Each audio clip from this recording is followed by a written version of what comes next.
Hello guys, welcome to Abitita's Kitchen. Today's video guys, gagawa ako ng indomie ba to? May goring. Yan guys.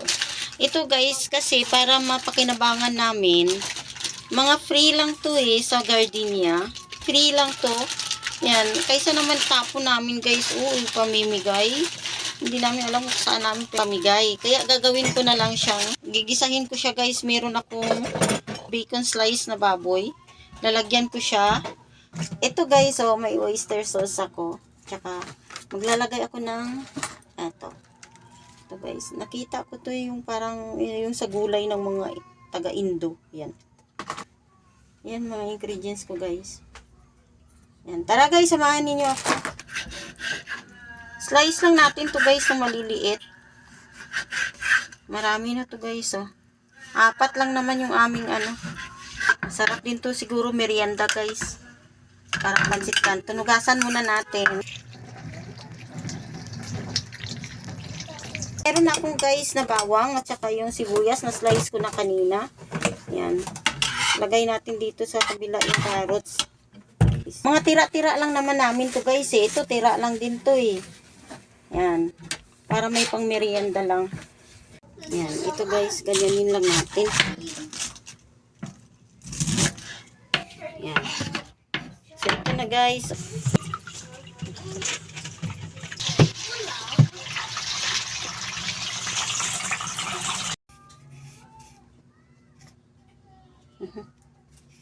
Gasan muna natin.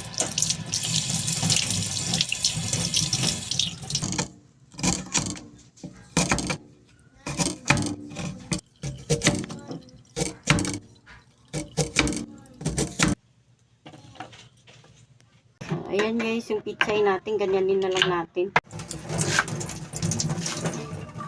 Ano ito ito?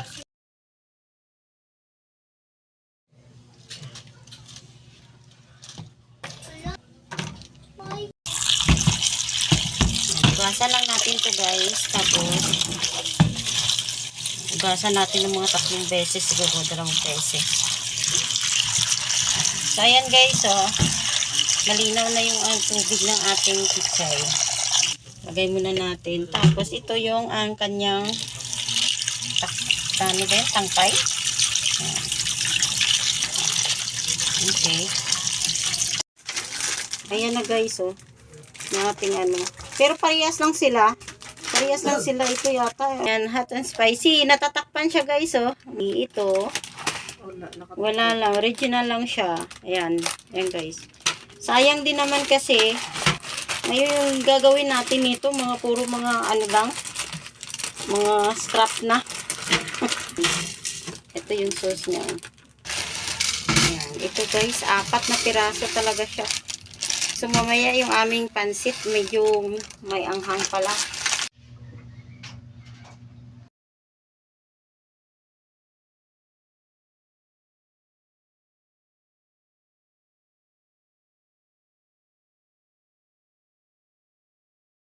Tara na guys, yan. Umpisa na tayo.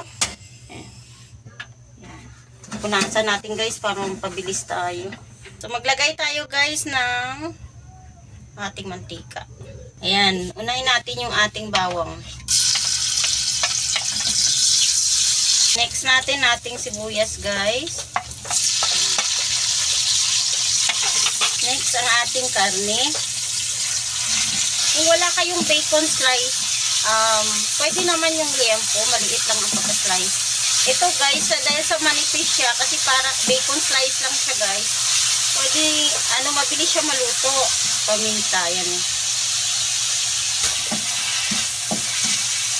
na yung kanyang guys, yung pangtimpla doon sa may indomie. Ayan ang ilagay natin. Ayan, maglagay tayo ng konting tubig. Tapos ilagay na natin ating carrots. Tapos ito yan guys, kasi medyo matigas to, ilagay na natin. Yan, isabay natin kaluto. Tapos magdadagdag tayo guys ng ating tubig para maluto yung pansit canton natin. Yan. So ayan guys, pwede na siguro to ang tubig niya. Hintayin natin kumulo. Yan, takpan muna natin. Ayan, kumukulo na siya. Lagay na natin ang ating noodles. Ngayon, nakalagay ng ating noodles. Itikman natin yung kanyang lasa kung medyo matabang siya. Matabang siya, guys. Kaya, ngayon na tayo magdagdag ng ating oyster.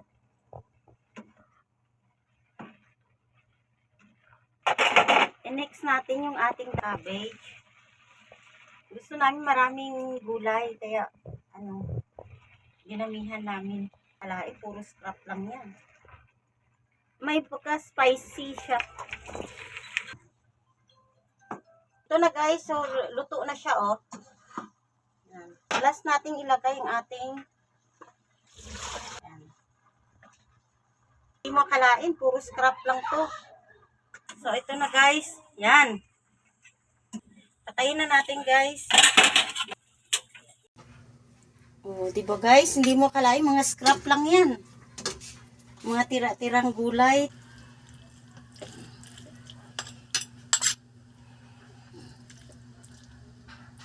So ito na guys ang aming finished product, at kung bago kayo sa aming channel, please don't forget to like, share, and subscribe. At pakipindot na rin po ang notification bell para updated po kayo sa aming video. Maraming salamat guys. Try ninyo guys, masarap to.